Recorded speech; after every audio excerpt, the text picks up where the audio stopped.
Yeah. But the group that you're testing out on. Yes. Yes. Welcome everybody today to the third Sunday forum. It's about 10:15 and we have a few people joining us at home through Zoom, so I want to make sure we get going and I give Reverend Hughes enough time to speak this morning. So welcome to third Sunday forum. My name is Carrie Osby. Today we're pleased to welcome the Reverend Kendall Hughes, who will speak today on how forgiveness fits into restoration. And before I turn over the microphone, just one piece of housekeeping. If you brought a coffee mug down here today to enjoy coffee and you're done with it after the forum, please feel free to leave it on the cart in the back. And I'll get it back to the kitchen for you. You don't need to bring it back upstairs. Thank you. Yep, without further ado.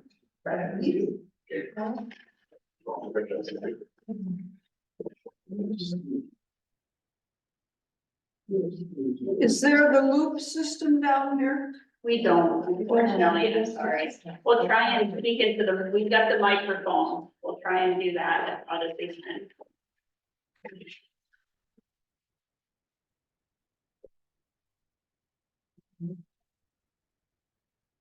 All right.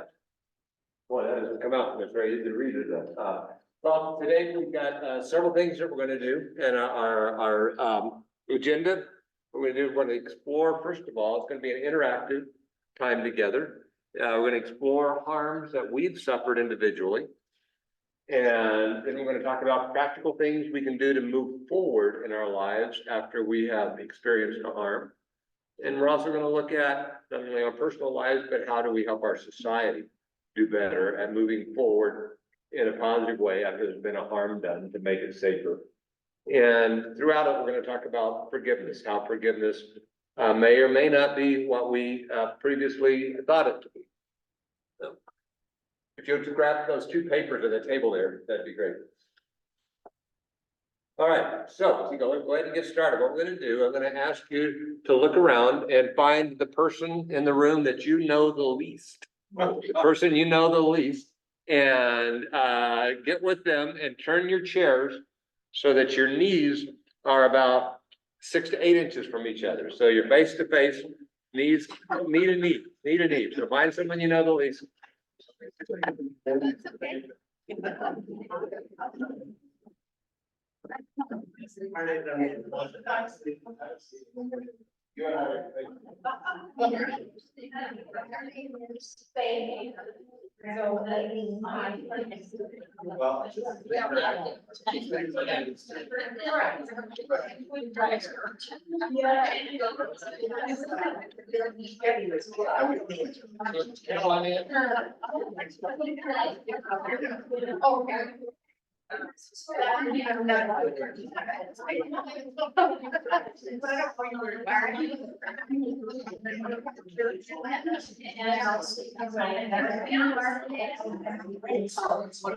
All right.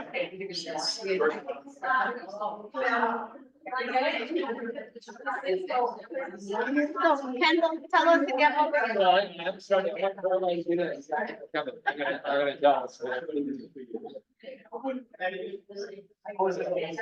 dance. You can just chat. I can get everybody together, kind of get to know each other. Find somebody who doesn't know.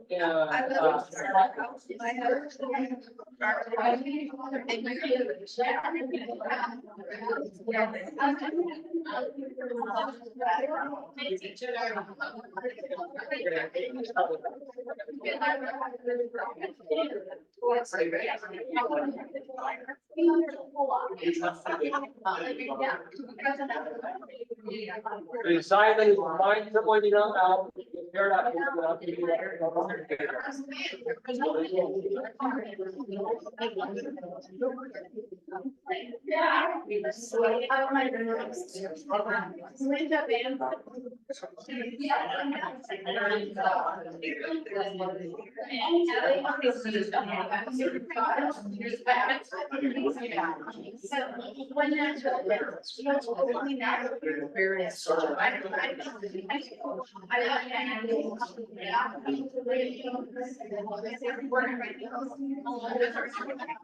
all right, I think we get everybody here, if I can get your attention.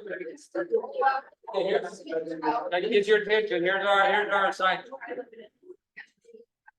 All right, you got the questions up here, and we're gonna take turns. The oldest, whoever's oldest in your dyad is gonna start off. Okay, so they'll start first. And we're gonna give you 3 minutes. 3 minutes, and then the other person will get 3 minutes to answer these questions. I know these are way more than you can do in 3 minutes, so, but we're starting out talking about how we personally have experienced harm. Okay, our topic today is forgiveness and restoration, so it's gotta start with how we feel, if we're gonna have understanding. So you're gonna talk about someone who harmed you deeply, describing what happened, just from like just the details of what happened. And then talk about the effect of what happened. How were you harmed physically, financially, emotionally? Maybe who else was harmed? What was the whole ripple effect of that? And how has the harm continued? Okay? So take a minute to think about that. Think about a time when you were harmed. And the oldest person goes first, and the others will get a chance to go next. Are you ready? Begin. Go ahead and begin. I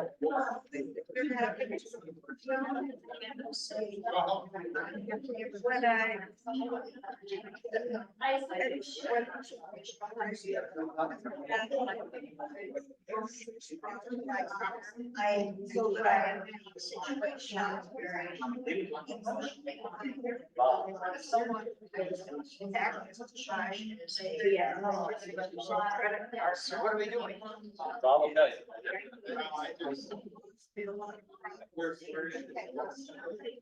Gotta get into groups of two. That's what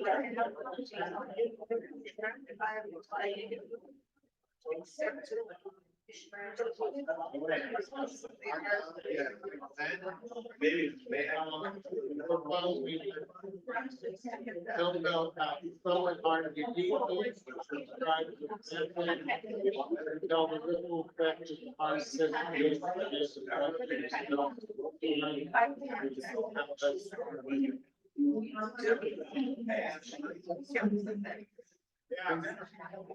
it took away some time. And we were credit card. So they said, yes, I got it.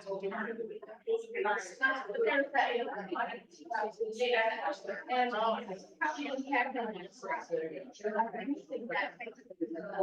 right, yeah, like.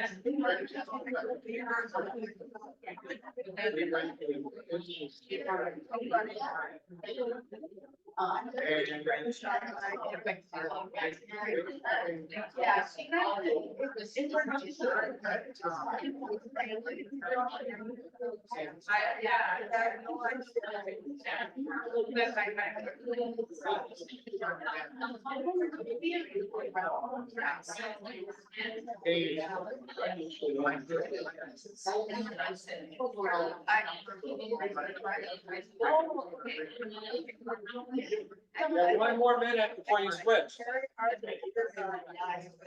Well. Yeah, there's a lot We of. failed. And so that's why I should be. I was actually the biggest fan. That you still remember how it still feels anxiety.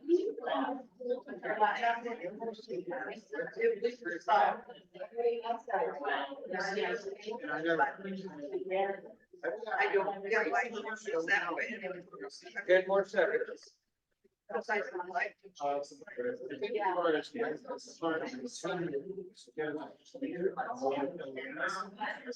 I had to move away. Okay, switch, and now the other, switch role, and the other person will share their answers to the questions. 3 minutes to do so, the other person. If you just came in, get into pairs of two. One thing I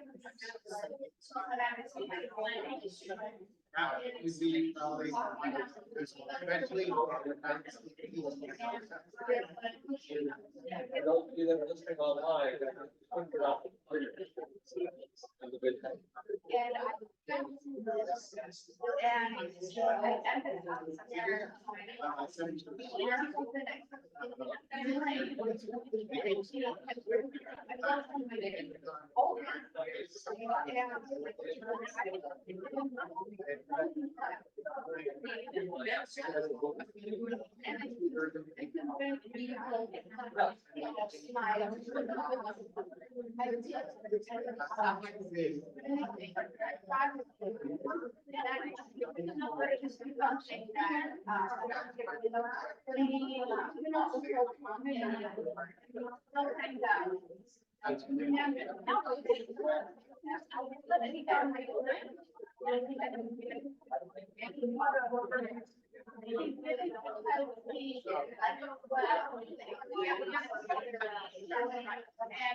But yeah, just I don't remember.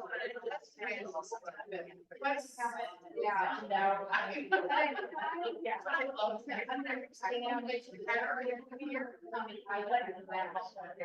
Yeah. I understand. Yeah. I think I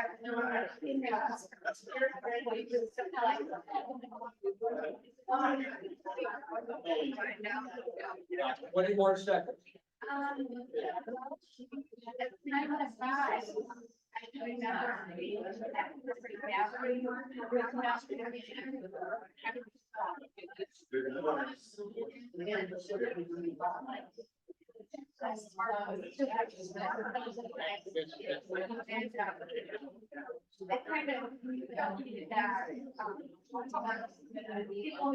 All right, okay, time's up. You gotta turn your chairs back towards the front.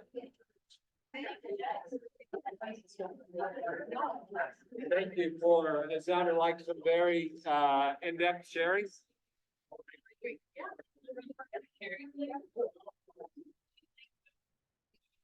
So the crucial question is, how did that feel? Anybody willing to share? How did that feel, first of all, to share your own harm and the ripple effect of the harm? Anybody? What feelings came up for you? Bill, to share that and to have someone be listening to you about it. I think you recall the feelings of that experience much more when you have to explain it to someone else. And it brings up questions of how you handle it. Okay.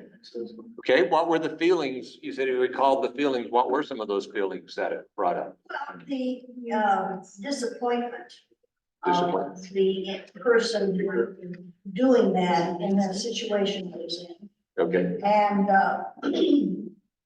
the lack of her understanding how deeply it was hurting me. okay.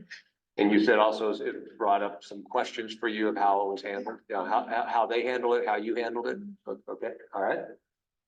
Anybody else? How did it feel to share that and to have someone listen? Feelings.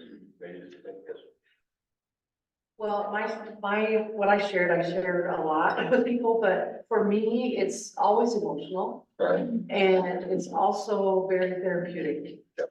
To talk about it and for someone to listen with Yep. an empathetic ear. Right. Good. Yeah, that's important too, having somebody listen with empathy. Anybody else feel that it felt helpful to have someone listening, to recognizing your harm, and listening with an empathetic ear? Okay. Good. Well, I think that it's important for us to stop and just notice that knowing and believing that the pain that you suffered, that you talked about there, just before we kind of get into the whole forgiveness thing, I want to mention that, know that that's not your fault. It is, and accepting that, and Eileen mentioned, well, sometimes we question, you know, how did I handle that? A very common thing for survivors is what could I have done differently, and blaming ourselves. And sometimes in the church, I think we may do that more. But Danielle Sarah, in her wonderful book, Until We Reckon, talks about reckoning with harm and pain, says that knowing and believing that the pain you survived is not your fault is one of the hardest and most transformative things you come to understand as you heal. And the reason that I believe particular demographics of our society maybe cause more harm is because they are people who are told that their pain doesn't matter. Their pain doesn't matter. They're told you're young, you're a man, you're black, and you minimize the pain. But when it's hurting people, that hurt people. And understand that our pain does matter, and that is not our fault when someone causes us harm. We don't deserve that, and that helps us to have empathy from other people that are harmed as well. And I think if we talk about forgiveness, one of the key things is to, in the process of forgiveness, is to not minimize the harm that we or someone else suffered. Playing that down, that doesn't help anybody to minimize the harm. It doesn't make the other person cause the harm more of an evil person or anything like that, but it also doesn't minimize who we are. But if we are not going to just move right into saying, well, that wasn't a big deal. If we are going to say it was a big deal and it deserves to be noticed, and we don't go straight to forgiveness right away when there's a harm, what is the other option that we have when we're harmed and we don't go straight to forgiveness? What's the most common option people go to when there's a harm? Repair What's that? it, repair it. Repair the harm. Okay, so that can be, it's good that you be at that stage. I'd say, what would you say is the most common harm in the United States, in particular, when someone commits a crime against somebody? What's the response? What do you want to do? Retribution. Retribution or revenge is what often comes up. There's that idea that somehow I've got to get back at these people that caused the harm. In the aftermath of being intentionally harmed by someone, how many here have ever thought about, I would like to make them suffer too? Raise your hand if you've ever thought that I would like to cause them to harm. And maybe even years later, you still sometimes in maybe your not best moments, or at some moment you think about revenge. And some people say that revenge is just part of being a human, that it's a need that we have. And I would say that it is common, especially in America. And revenge, like its sister, rage, it can be directed at the person who harmed us. It can be directed at society for letting it harm us, or some coming from a religious background. It could even be directed at God. Why is God allowing this to happen? Rage, on the one hand, is a more general feeling of the pain and the fury, but then revenge is action-oriented. It's the desire to inflict the same kind of pain or same level of pain on the person that we consider to be responsible. But I would not say that, personally, I don't believe that revenge is a basic human need. I think that revenge is a strategy, one way that we find, and sometimes in America it seems like the only way that's offered to us to get a need met. And that need is for recognition. What we did here at the start of class of our time together was to allow for someone to recognize the harm that we felt. And I believe that is a universal human need. That desire for revenge can be something that resides between two people, but what underlies it is more about interpersonal relationship. It's about a loss and a betrayal by our community that allowed this to happen, that it didn't keep us safe or didn't keep our children safe or those we love safe. It's our nature as human beings, we're social beings, that we're connected to something larger. We identify with our family, our neighborhood, our town, our community, our faith community, organizations, our history, our ancestors. We are who we are because we are connected to others. There's an African Bantu phrase that says, I am because we are. Ubuntu is the phrase. I am because we are. And that names this quality, that we are a part of something else. And so if we truly are a part of something else, when we change, that other thing that we're a part of changes too, or it should, if we're truly a part of it. And when we experience harm, those harms that you brought up and talked about transformed you in some way. They changed us in some way. But it may vary widely. For some people, it means that they never can go out again. I've seen people 30, 40 years after a harm that they're still afraid. They want to stay inside all the time. It changes people in various ways. But because we need to be connected to others, and by the way, the book that Jenny and Kirkland have us reading, Forgiveness, has a whole section on kinship, that we are all tied together. But because we are so connected, when we are harmed and nobody notices, or there doesn't really seem to be ample recognition of that, something feels very wrong.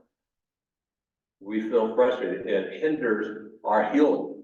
It hinders our ability to repair. As you mentioned, if we have been drastically changed, but that which we belong to says, oh, get over it. Oh, it wasn't that big of a deal. Or there's not really recognition of that harm. And so one of the ways that we can say, well, I'm going to be recognized is to seek revenge. We can when we enact revenge, the world's different because of what happened to us. You think about how our criminal legal system works. It's all about that. You know, every time you hear about a harm like the shooting in Kansas City, I can't stop thinking about what people are going to want to do to those two boys, you know, to the family of those harmed.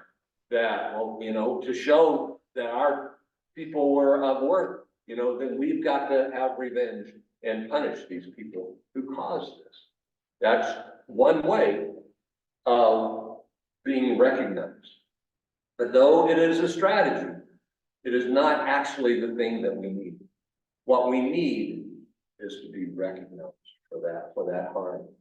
And in the movies, so many movies you think about where someone's harmed and they show up to retaliate.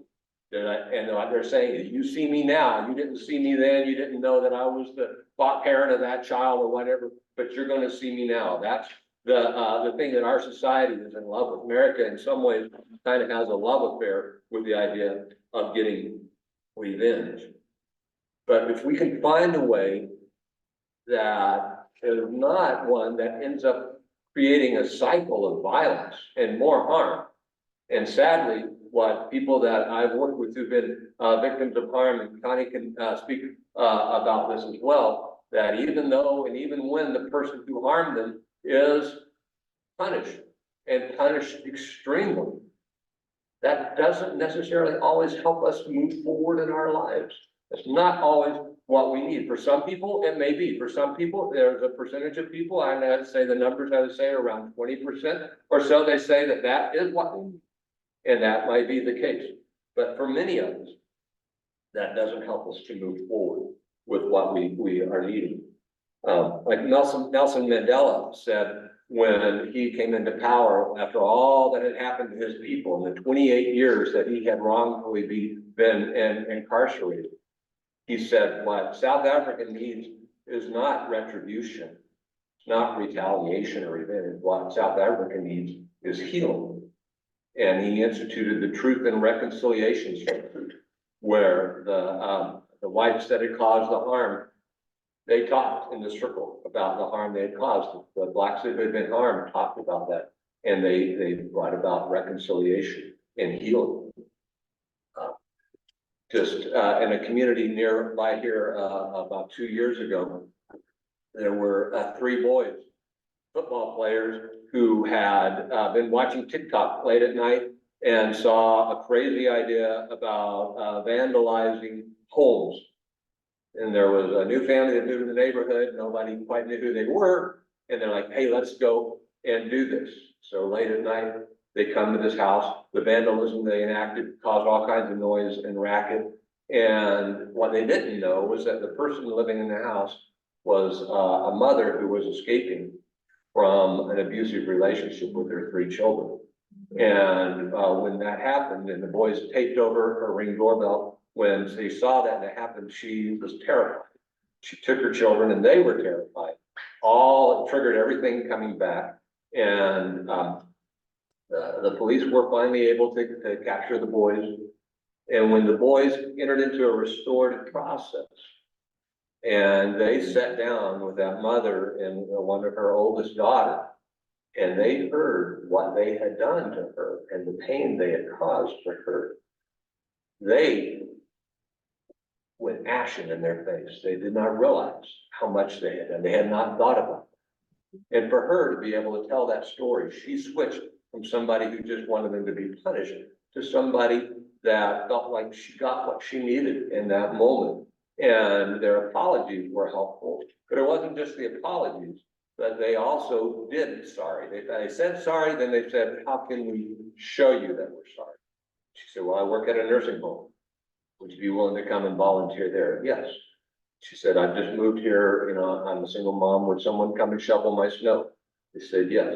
And they even went above and beyond that. They did an awareness campaign at their school. They chose to make kids aware of the harm that comes when you act out the stuff you see on TikTok and some of that. And they made a change. And she said to us, she said, I want to volunteer for your program. She said, that's turned me from someone who was unknown in my neighborhood to someone who's now connected in a positive way. And I feel like I have neighbors. I feel like these people are actually now someone I can count on and turn to when I need help. And it brought healing. What she needed was not revenge. That would not have helped her in that neighborhood to have just punished those boys. What she needed was to be heard and to be reintegrated and to be confident that those boys wouldn't keep doing that would not keep happening to her family. And what happened to the boys was remorse. That what they got there was not a judge punishing them and saying, you're now going to have a criminal record, this and this that's going to happen to you. They, as a natural response to hearing the harm they had caused to her and her children, had something that happened genuinely in their hearts, where they're like, my goodness, I don't want to do that. Some of them had little sisters, had siblings. They had parents they could imagine. And they felt like they, from within them, nobody forcing them to do that, they never wanted to do that again. It motivated them to go and tell other kids, don't do that. It's hurting real people. Remorse is a way of that when we acknowledge that our actions have hurt other people and that it was wrong, and that it actually shows something about our own brokenness. Because in order for us to dehumanize someone else, we first dehumanize ourselves. We make ourselves less human to commit harmful deeds. I saw that working in the prison. Unfortunately, the staff who would be the most cruel to the men in the prisons where I worked were people who were dehumanizing themselves and their own families and the trauma they were going through when we begin to hurt others. Remorse is not that. Remorse is the inversion of that power. We used our power to hurt people, and we have power, we acknowledge that, and now we're using that power to do something good. Remorse in itself is a good thing that I want to make a change. It's rooted in that ability that I can do something different. It fosters an intrinsic change as opposed to an extrinsic change. Extrinsic is the threat of the police arresting you, of getting a fine, of going to prison. Those are all extrinsic, which go away when you're confident I can get away with it. But as one man said to me, he said, "Chaplain," he said, "the judge and the police officer, they're inside here now. They're in here, and they'll never go away. They're what keep me on track. I don't need something outside." After he had met with people who had suffered a similar crime to what he had caused to other people, it's like, I never want to do that to anyone again. And it's an interchange and making that kind of a difference in people's lives. So when you are in that setting, and as that mother was when she was in that setting with her daughter, and she saw the remorse on those boys' face, and she knew it was genuine. They were talking about, how can we make this up to you? A natural response that can come is forgiveness. If it comes out as a sense of, you know what, I don't have to want your harm anymore. And that's really what I think forgiveness is. Forgiveness is getting to a place where you no longer tie your well-being to that person's suffering. That I can be okay without you having to suffer and pay a price of pain for what I've done. Now, you may need to make things right. You may need to own what you did. You may need to change your behavior. That's accountability. And you need to be humanized. You need to be free. You need to be able to do that. And you need to choose that from within yourself. But I don't need to make you suffer and to make you be harmed in order for you to truly be able to be the person that I need you to be so that I can heal as well. Now, forgiveness doesn't always come because the other person has. Some people will never have that experience. In fact, it's probably very common that the person that caused harm, and I know, kind of you've shared your story many times, you don't know who killed your brother. You don't know who that was. So that's never maybe going to be a possibility, and maybe they'll catch them someday, but you may not know that. So you can also move towards some place in your life where you can move forward. It may not be forgiveness, that may not be what actually is going to happen, but you can still move forward in your life without someone that expresses remorse. That can be a possibility. Sometimes it's just, you've got to make things right with God, between you and yourself, and say, God, I don't understand why this happened, but I've got to be able to let go of that. Sometimes it's with society, because you can't deal with that person, but it can be a way of moving forward. It is relinquishing that desire to see the person harmed or to see them suffer. And the sense that we are all connected. We are all deeply connected. And when that person has the opportunity to make things right, when they make things right and they're humanized in a way of making a change, then we all benefit from that. Let's do a little exercise here.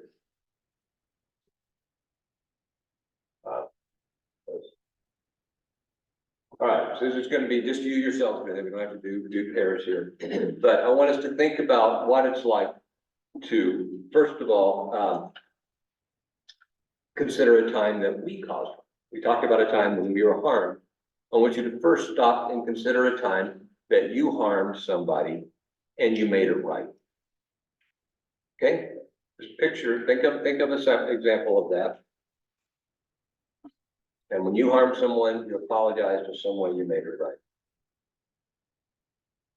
As you think about that, and try to just picture it as really realistically as you can, pay attention to how you feel. Thinking about, you caused harm and you made it right. How does it feel in your heart? How does it feel in your mind? How does it feel in your body? All right? Everybody have that feeling? Okay? Now, remember a time when you did something wrong and you did not repair it. Maybe because the person was not available any longer to repair it, you didn't know how to repair it. There'd be many reasons why that did not happen. Pay attention to how that second feeling.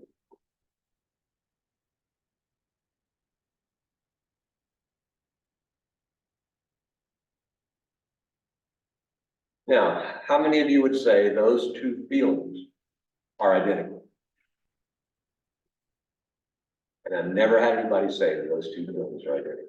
They're both cases where we cause harm. But when it was the first one that we repaired, for me, there's a feeling that was really me. Yeah, I made a poor choice, but I made it right. That was the best. That apologized to that guy that called him up and said, hey, Dean, I'm sorry for what I did. I can kind of feel a little bit of pride that I made it right, because it wasn't easy to go back and apologize. It was hard, but I did it. And I can feel good about myself. I feel human, I feel good. The second one, what happened decades ago, I still feel terrible about it. Every time I think about it, I feel uneasy, I feel bad, I feel shame. And when we, in our society, or we as individuals, do not offer people who have caused harm the opportunity to make it right, when we say they don't have a heart, they're just an animal, they just need to be punished, we hold them in shame. And the really scary thing is that study after study has shown the number one motivator to violence, the number one emotion that drives people to violence is shame. Where shame comes from. And we have a system that specializes in shaming people and identifying them by the worst thing they ever did, and calling them an offender, perpetrator, and these names, and naming that harm that they caused, and identifying them in that way. So what we have come to develop as a way of helping individuals and hopefully helping our society, our community to make a change is something called restorative justice. Restorative justice is about making things right as best we can for the person who was harmed, giving them a voice, which all too often our system does not do. And also the person who was harmed, who caused the harm, to humanize them, just as we just showed with that example, of giving them the chance to feel better about themselves, give them a chance to make things right, to say, we believe that you have it in you, just as you had it in you to cause great harm, you have it in you to cause good. If people need to go to the 11 o'clock service, we certainly understand that you need to go out for that. So the chance to repair the harm is a gift of humanizing, that actually bringing a person in, as hard as it is for a person to sit down with those that they've hurt, with their family members, their grandparents, their parents, as hard as that is. And in some ways that's harder than punishment, because you've got to look people in the eye that you hurt and hear about their pain. But giving them that opportunity to do that in the end gives them that inner change and that confidence, that gift. It's a freeing sort of a thing. We had a boy, real quick, and then we're gonna give some action steps we can do for this.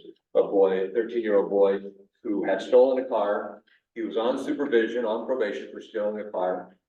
Was by Hy-Vee and saw a car running. He wanted to get somewhere, so he stole a second car.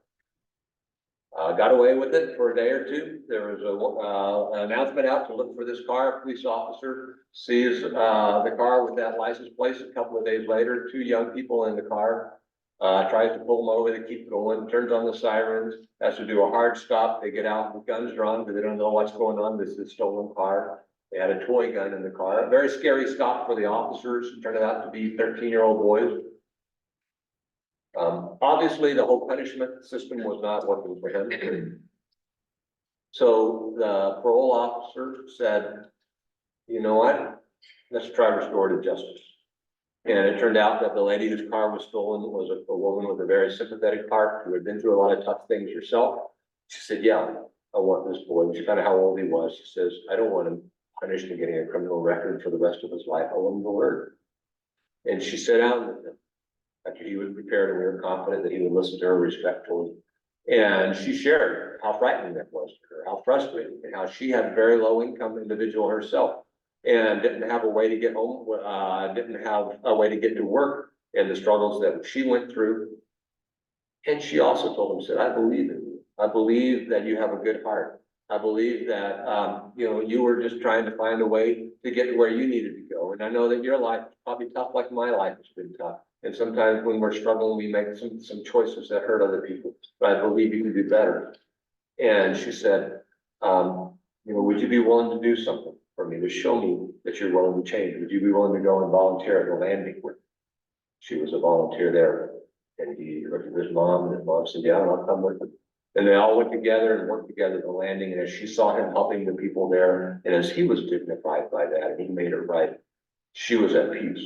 And when he had to go back before the judge to find the outcome of what was going to happen, were they going to charge him or what, she went and she said, Judge, I believe he has changed. I've seen him change. I've seen his remorse. I've seen who he really can be. Please don't charge him. The judge went away. And he made a beautiful handmade card and said, you are an angel. He said, I hurt you, and you treated me with dignity. You gave me back my sense of self-worth. And he has not reoffended.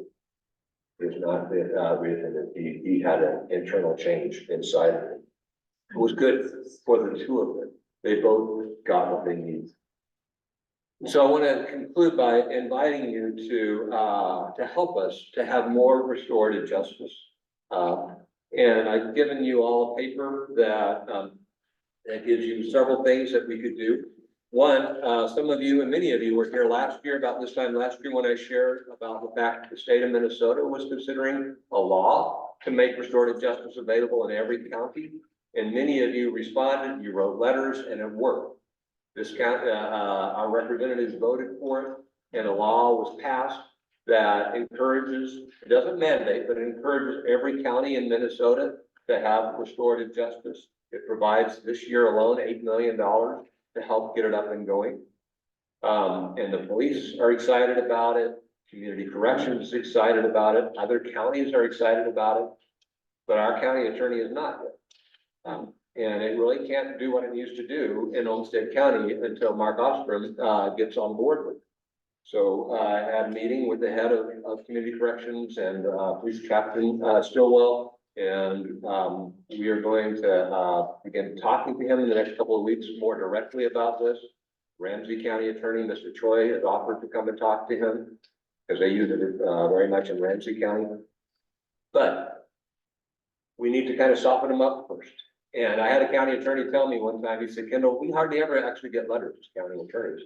But when we do, we pay attention. Even 2 or 3 letters, well, they just sit up and go, whoa, I better do something about this. So I have given you just some samples. Don't just copy what I did there. If you wanted that electronically, I'll be happy to send that. If you put your email address, I'll email that to you. But if you would modify that in some way or say it in your own words and just encourage him to support the Office of Restorative Practices, that would be great if he got that from you.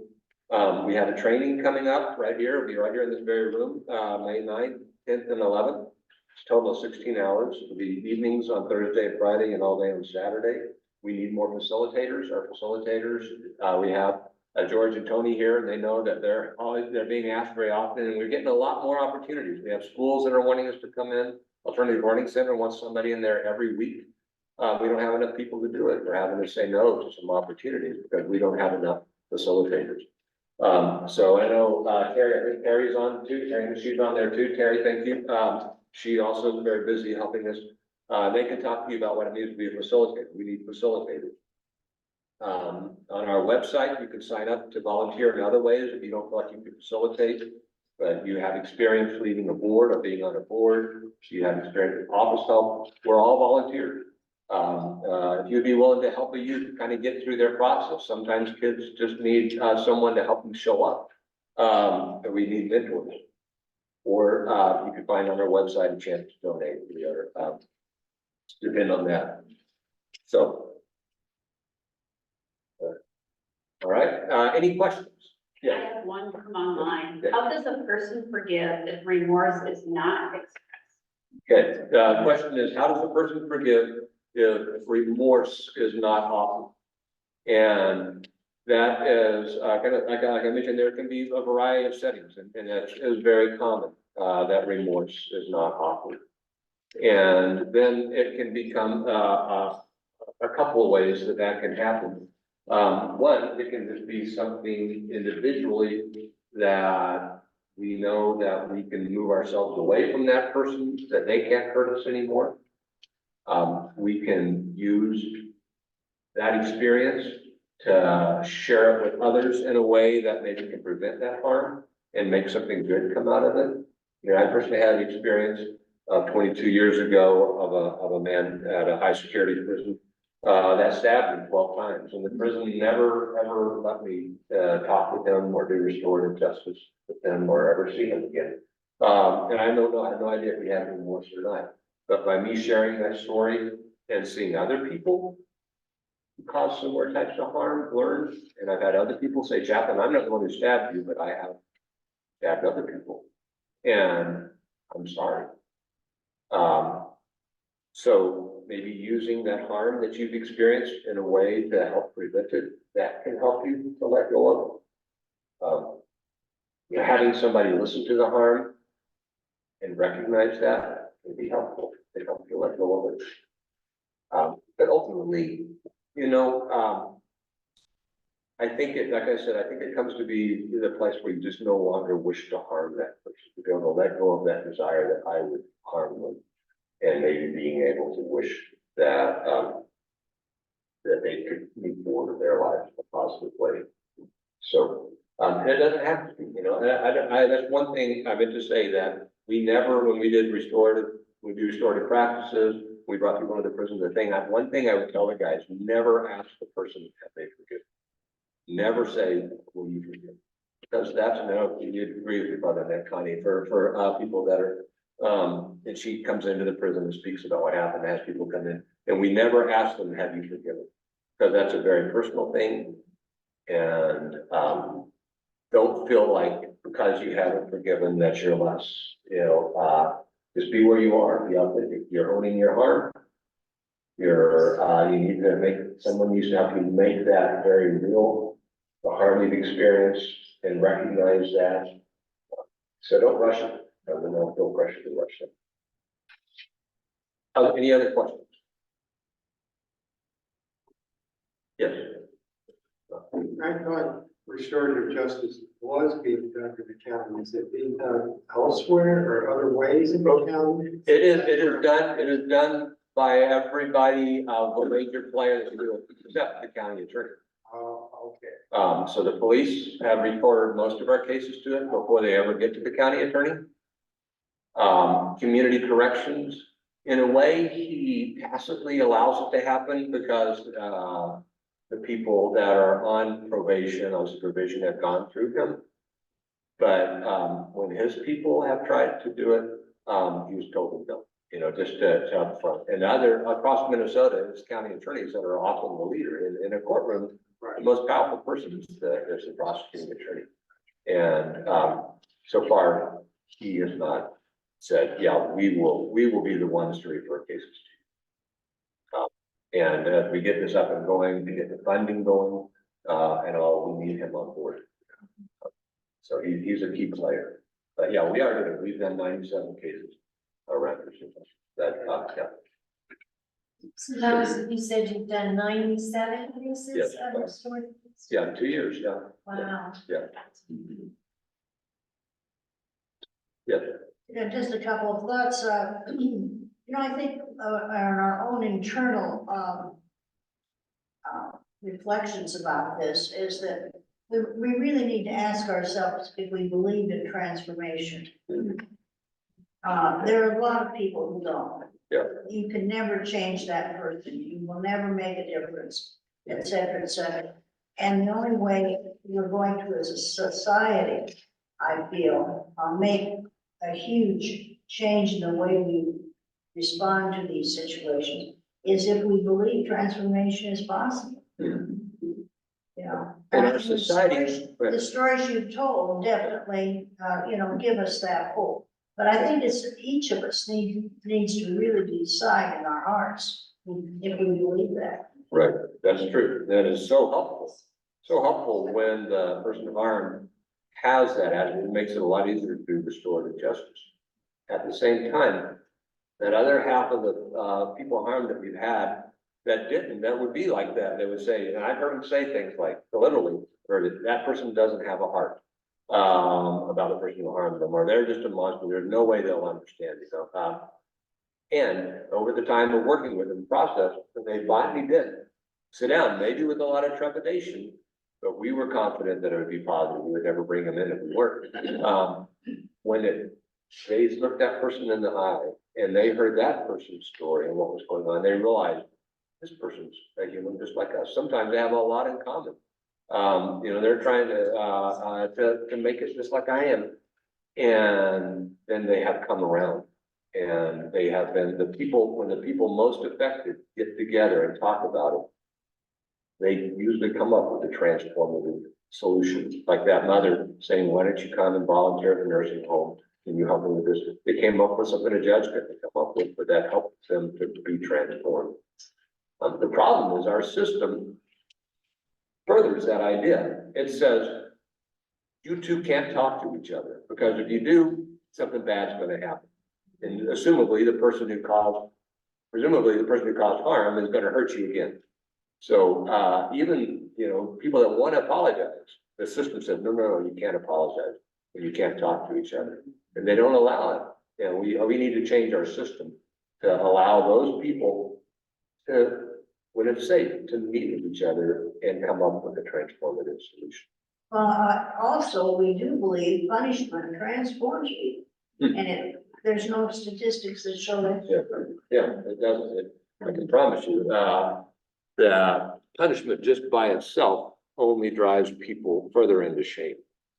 Thankfully, some prisons in Minnesota, is pretty good at this. It still could be a lot better. They have some transformative programs inside. Restorative justice is very big inside of the Minnesota. I just was at a conference of parole officers, and our opening speaker had done 17 years in Stillwater, and he shared about the restorative justice program and how it transformed him to come in that, and now he's out doing all kinds of positive things in this community. So if we add programming to it, it can be helpful, but it's much better if you can do that up front, and you don't have to pull someone away from their family for 17 years and all of that. Yeah. So Ms. Kevin, yeah. this is beyond individual, but as I think about our society and our country, our country hasn't shown remorse for slavery. And that's still affecting us today. Yep. And so how do you deal with that? Yeah. And the fact that people even say, well, slavery helped people have skills to do other jobs. How do we deal with that as a society? Well, there are some cities, there are some municipalities that have started to do reparations. They've on local levels that they have said, we'll do reparations to the people we can find that their families have been affected by that. I think that's a step forward. I have a good friend I went to college with who lives in the Caribbean, and he and I often talk about reparations. He is a descendant of slaves and the place of that. And I know that some folks from England, which is the island, he lives in Grenada, the English are working on doing reparations down there. I think that we as individuals, if you think and figure out that your family has benefited from slavery, which probably most of us have. My family is from the South. I'm very confident that it in ways is where it is because of the benefits of slavery. Find your own ways. Find your own ways to go out and make reparations, financially and other ways. You know, that we get, if every white person in America that had benefited from slavery adopted or brought in some person of color of need and made reparations, that would be something, you know, and helped out people. I'm talking about our own pocketbooks now, and then people get sensitive about that, but you know what? It's probably the right thing to do. Yeah. Kendall, can I say something? One of the things that is getting some visibility now is in the Minnesota Constitution. I'm gonna paraphrase, but it says slavery is not allowed except for people that are incarcerated. So within our own state, we are allowing slavery because people that work in a prison that are getting starting wages of 12.5 cents are being used in a slave type environment. And so there's a bill to try and remove that from the Constitution this session. But slavery hasn't gone away. You know, so if you look within our prisons and you're talking about trying to repair and get, you know, there's a lot of anger within a prison. Well, look at the slavery issue.